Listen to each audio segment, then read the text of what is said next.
Assalamualaikum warahmatullahi wabarakatuh. Saya Yuli Indah Arwan, NPM 210102001, ke kelas PAI S1 pagi, mata pelajaran pengembangan sistem evaluasi yang diampu oleh Bapak Robi Bantejar. Saya di sini akan membacakan hasil resum tentang buku yang berjudul Pengembangan Evaluasi Pendidikan. Evaluasi pendidikan. A. Karakteristik dan fungsi evaluasi. Kegiatan evaluasi dalam proses belajar mengajar mempunyai beberapa karakteristik penting, di antaranya sebagai berikut. Yang pertama, memiliki implikasi tidak langsung terhadap siswa yang dievaluasi. Yang kedua, lebih bersifat tidak lengkap. Yang ketiga, mempunyai sifat kebermaknaan relatif. Di samping karakteristik evaluasi, juga mempunyai fungsi yang bervariasi di dalam proses belajar mengajar, yaitu sebagai berikut. 1. Sebagai alat guna mengetahui apakah peserta didik telah menguasai pengetahuan, nilai-nilai, dan keterampilan yang telah diberikan oleh seorang guru. Yang kedua, untuk mengetahui aspek-aspek kelemahan peserta didik dalam melakukan kegiatan belajar. Yang ketiga, mengetahui tingkat ketercapaian siswa dalam kegiatan belajar. Yang keempat, sebagai sarana umpan balik bagi seorang guru yang bersumber dari siswa. Yang keenam, sebagai materi utama laporan hasil belajar kepada para orang tua siswa. Kemudian yang B, prinsip-prinsip evaluasi.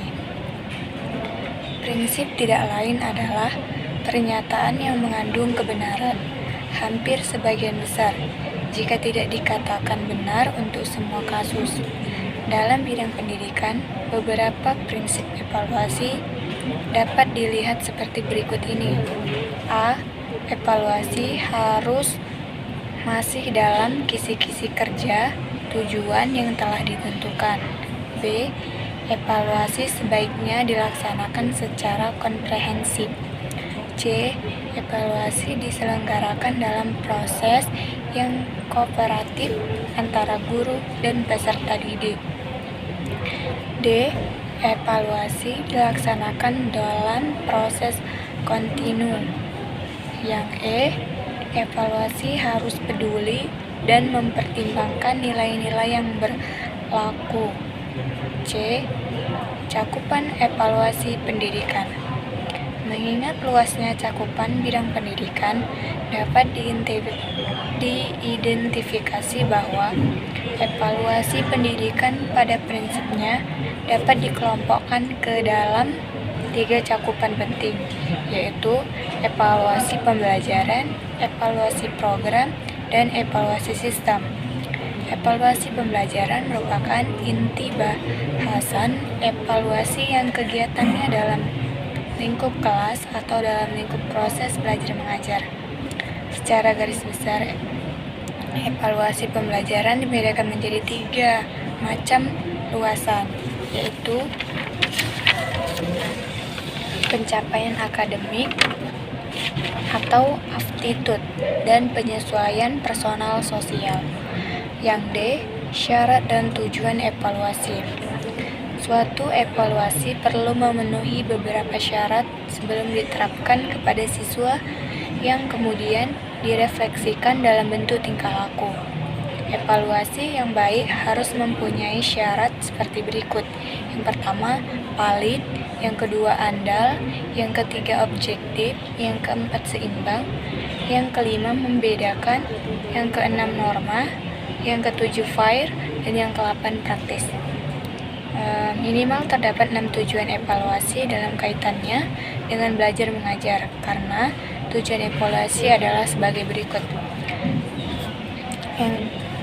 Yang pertama, menilai ketercapaian atau attainment atau tujuan. Mengukur macam-macam aspek belajar yang bervariasi. Yang ketiga, sebagai sarana atau means untuk mengetahui apa yang siswa telah ketahui. Yang keempat, motivasi belajar siswa. Yang kelima, menyediakan informasi untuk tujuan bimbingan dan konseling. Yang keenam, menjadikan hasil evaluasi sebagai dasar perubahan kurikulum. Kemudian masuk kita judul yang E, yaitu metode evaluasi. Secara garis besar, metode evaluasi dalam pendidikan dapat dibedakan menjadi dua bentuk, yaitu tes dan non-tes. Tipe evaluasi yang bertema adalah tes yang biasanya direalisasikan dengan tes tertulis. Tes ini digunakan utamanya untuk memperoleh data, baik data kuantitatif maupun kualitatif. Tes tertulis juga dapat dibedakan menjadi dua, yaitu tes objektif dan tes esai. Tes tertulis digunakan untuk menganalisis dan mensintesiskan informasi tentang siswa. Pertanyaan esai pada umumnya dapat dibedakan ke dalam dua jawaban berbeda, yaitu jawaban terbatas dan jawaban luas. Bentuk kedua suatu evaluasi adalah alat non-tes. Alat non-tes ini digunakan untuk mengevaluasi penampilan dan aspek-aspek belajar efektif dari siswa.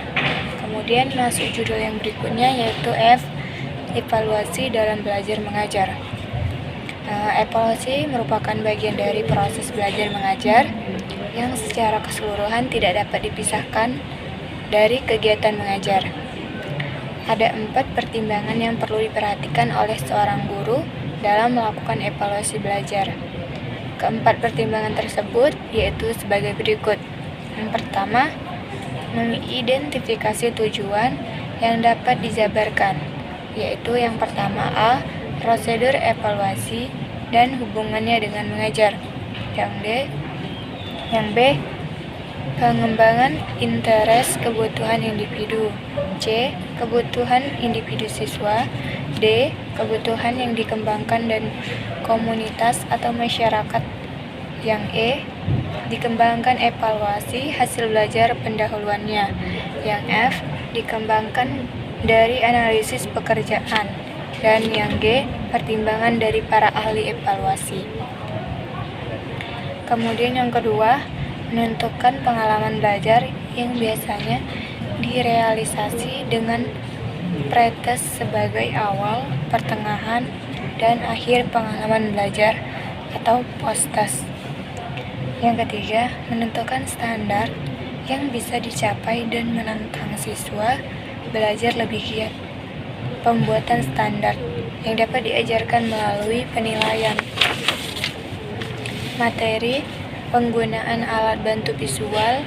Di samping itu, standar juga dapat dibuat melalui pengembangan dan pemakaian alat observasi yang sering dilakukan oleh seorang guru untuk memenuhi kepentingan mereka. Yang keempat, mengembangkan keterampilan dan mengambil keputusan guna A, memilih tujuan, B, menganalisis pertanyaan problem solving, dan yang C, menentukan nilai seorang siswa. Itulah hasil dari resume yang telah saya bacakan. Semoga yang melihat dan yang mendengar paham apa itu pengembangan evaluasi pendidikan. Saya akhiri. Assalamualaikum warahmatullahi wabarakatuh.